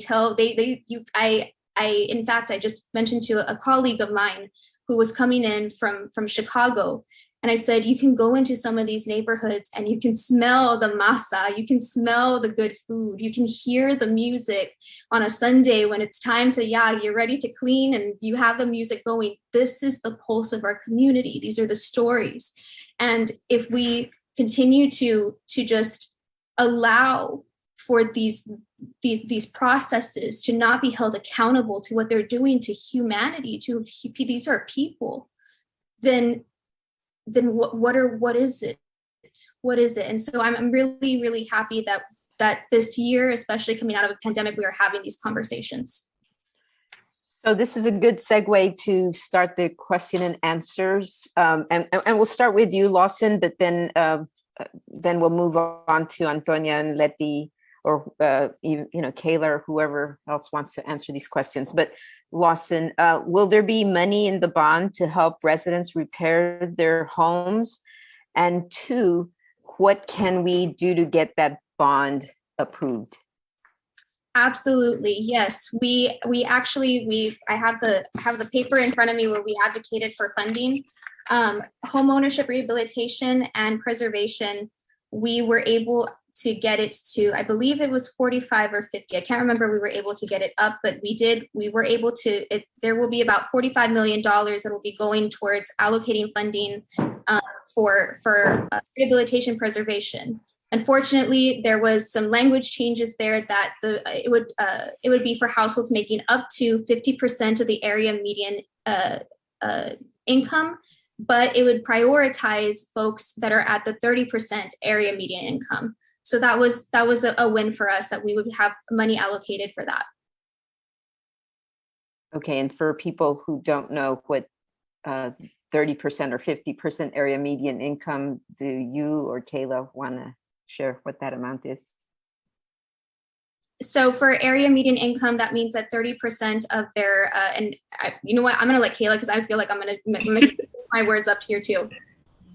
So the area median income is actually calculated by HUD, and unfortunately we are combined with San Marcos, which really drives it up. But for a family of 3, it's a little over $20,000 a year. So when you break that down, I want to check the calculation, but I believe it was around $15 an hour. And that's 30% AMI.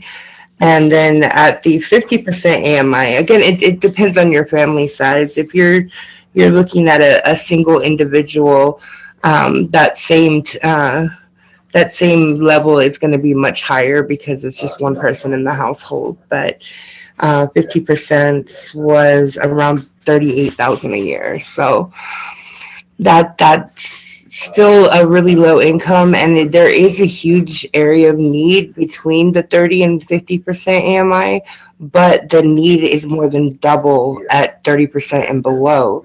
So when we're looking at such limited funds, we really have to take the priority, and the difference between somebody at 30% AMI or below, maybe 20%, and the person at 50%, is that the person at 50% can afford a 30% unit, but they can't.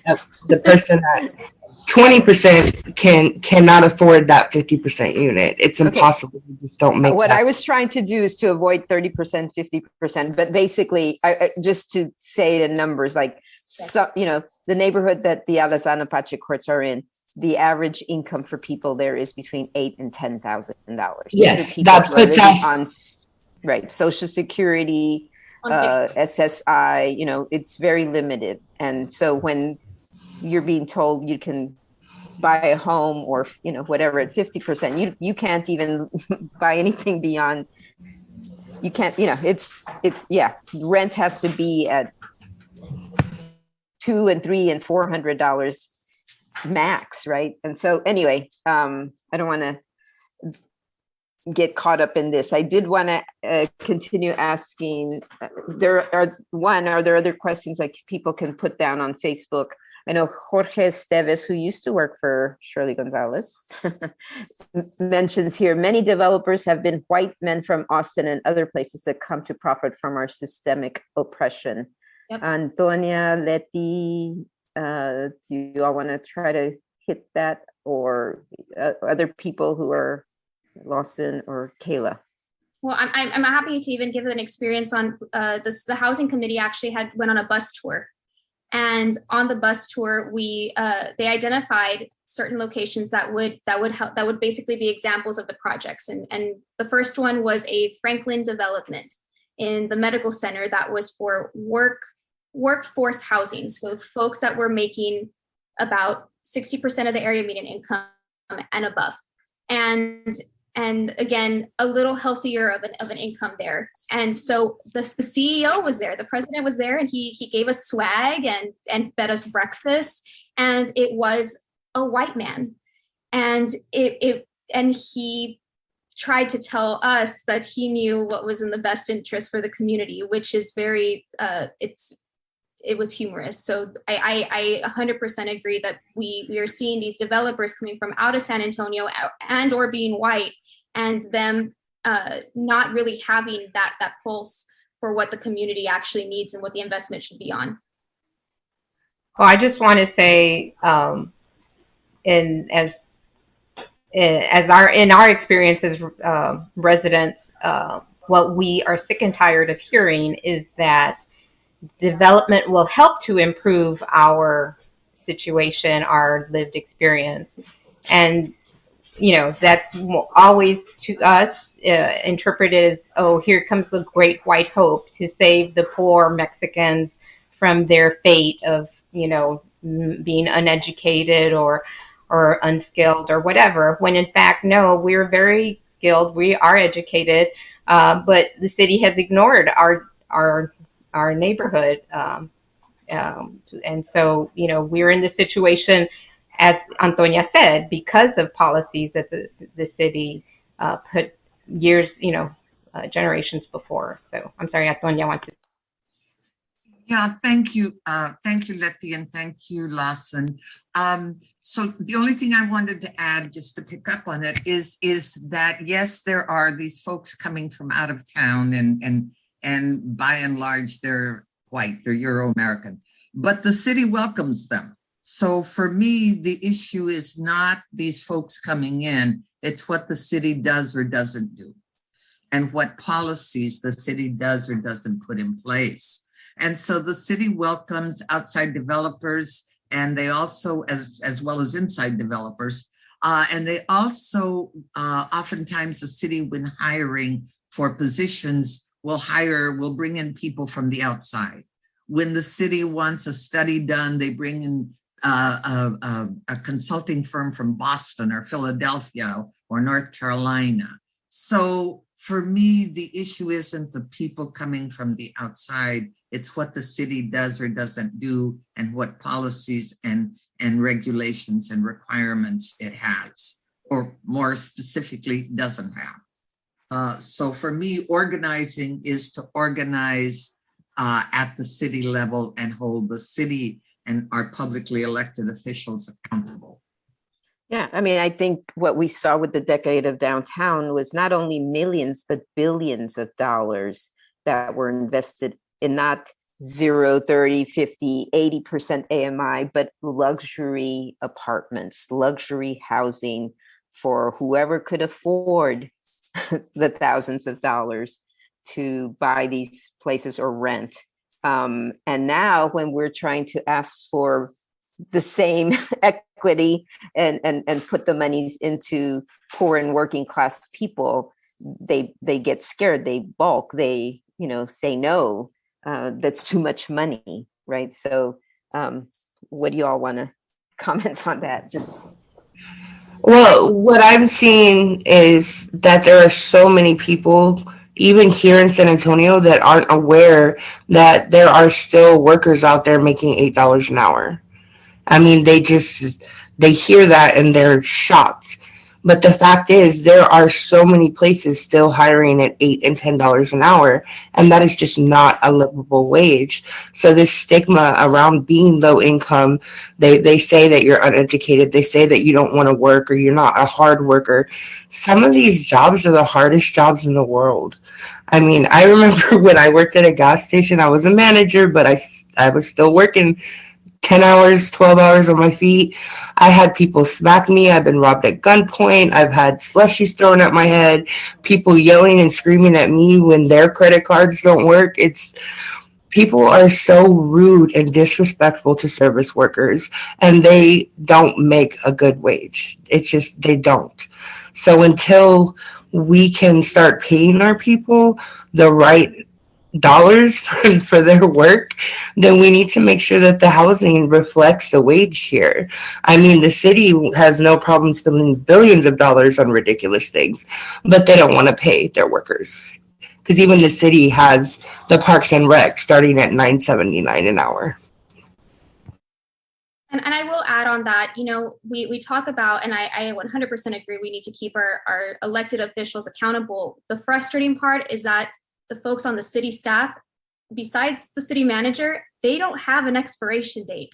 They don't have to be voted in. And that's the frustrating part, is that the folks that are providing these recommendations and framing these programs to bring to city council, they're the ones that are making the six figures and the ones that get to retire comfortably. And it's incredibly frustrating that we're very limited on how we can hold them accountable. I agree with Kayla. There is a workforce, and what we pay people currently does not mirror the need to live, the quality of life. I worked in social work. I believe that everybody should have one job, at least one job, one experience being being a server, and it was $2 an hour being a waitress. It just blows my mind that we're still looking at this, and tips are what people are living off of. And so that there's definitely different layers of need and different issues that need to be addressed, but absolutely holding people accountable at a local level, because they are our first line of defense. And if they are not defending us, then how are we going to actually think that they're going to be voicing at higher levels to help support them in defending us? Antonia, you're muted. Yeah, there I am. Thank you. If I can just add to what Kayla and Lawson have said, and that is in terms of gender and women who make still across the board in whatever job, make 78 cents for every dollar that men make. And so the gendered and other inequalities in the wage scales and earning possibilities and other not services, but other benefits. And so we know that certainly in public housing, the largest percentage of residents are women with children, and yet they're earning at not even minimum wage in many cases. So yes, especially to Lawson's conversation about holding city staff also accountable. And you're right. Their term doesn't expire, and they are not visible. So you're left with few avenues of access or discussion or policy change. Right. And I think the city continues to, we're now spending millions of dollars for, to train our workforce to get these high-tech jobs, to get other jobs that are outside of the hospitality service industry. But the truth is, those jobs are going to continue to stay in San Antonio. We're not going to lose that tourism business ever, right? So how do we demand that the Grand Hyatt, the Hiltons, all these major monopolies in the hotel industry, how SeaWorld and Fiesta Texas pay their workers a living wage that is no longer $15. It's, let's talk about 20, and it keeps on going up each year. So, we talked $15 5 years ago. So let's increase that. And we're getting to the time that we have to shut down. It's 11:59. There's some, in addition to low incomes, there are also many people who are not compensated or not in a position to work, including limitations put on people who have been in detention and some immigrants. Their loved ones are supporting, housing them, if anyone is. If San Antonio claims to be a compassionate city, it would address these needs, not throw them back in the face of its residents who are doing the most to help out. And then somebody said, please share more info about Monday's meeting at 10:30. So the city council has many subcommittees, and this Monday at 10:30 is a planning and something committee that Terry Castillo is one of the members on. And what they have done is that they have invited Michael Shannon, the director of Development Services Department, who is the head guy of this code enforcement program. They're going to allow him to counter Heather's research and not invite Heather to the table. So we want, if can't make it to on Monday, which we're trying to see if she might be able to attend, can we, the community, be there and try to make statements and read the report and say, I read the report, or this is my lived experience, or this is what the Historic West Side Residents Association did research on 3 years ago, and this is what whatever we've done, whatever we know, to be able to share that at 10:30. And it's at the Municipal Plaza. That's where they have their regular city council meetings. They usually meet in the big room at the A session room or whatever, but this is the B session room. And you would have to probably get there ahead of time and park and then sign up to speak. But the more we can, the better. And Natalie has also put out Check Mi Barrio No Se Vende, a San Antonio homeowner's guide to staying put. It's a booklet that Esperanza put out a few years ago, along with the signage of Mi Barrio No Se Vende. Those signs are gone. We need to make more of them. We need to make more of these booklets. But again, these are things, those booklets the city should be putting out, not assume, making our organizations do that work. And the work that Leticia, Kayla, Lawson, Antonia, and so many others of you out there watching, or who have told these stories, we're doing that because we love our gente, we love our communities, we love our culture and our heritage. But it's shame on the city of San Antonio for not doing its work. So I need to close. I don't know if any of you all want to say any last minute sentence or idea or anything before we shut down. And before we close off, I know there are a couple of slides of how to contact people with the West Side Preservation Alliance and Historic West Side Residents Association, as well as where to reach out to, well, it's a little small. There's some contacts with the legal services. So Antonia, Kayla, Lawson, Letty, do you all have anything to say?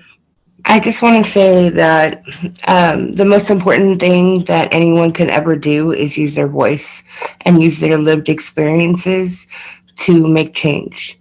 You can bury your head in the sand and you can pretend like this is not happening, but the truth is the only way to affect change is for these stories to get out there and for you to use your voice. So show up to meetings if you can, make public comments, go to your neighborhood associations, your neighborhood leaders, band together, because this is your life, this is your home, this is your community, these are your neighbors, your friends, your family. You have to stick up for each other, because if you don't, who will?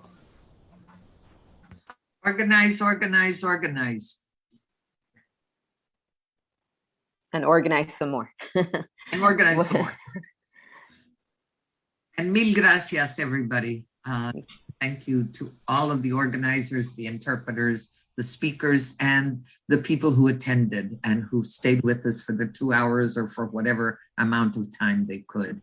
We are deeply grateful, and we'll look forward to seeing you at the next City Council meeting, at the next WPA meeting, Mi Barrio No Se Vende meeting, Esperanza meeting. Kayla, what is it? The Historic Side Residents Association meeting. And Coalition for Tenant Justice. And Coalition for Democratic Justice, definitely. Tenant Justice, yeah. Tenant Justice. And come see me on the BSB board. Okay. Letty? Just thank you for the opportunity to put this information out in the public. You know, the more we keep up this discussion, the more opportunities we have to make changes, I think. And again, share this. It will be on our YouTube. It's on our Facebook. I've seen that many people did share today, but the more people that listen to this, the better informed they are. And we're going to fight, and we will continue to win, and they will continue to be scared and put up more, but we will continue to be present. So muchas gracias, and thank you to our friends and colleagues at the University of Texas in San Antonio and the People's Academy. Muchas gracias, and have a great day. Gracias, gracias, gracias, gracias.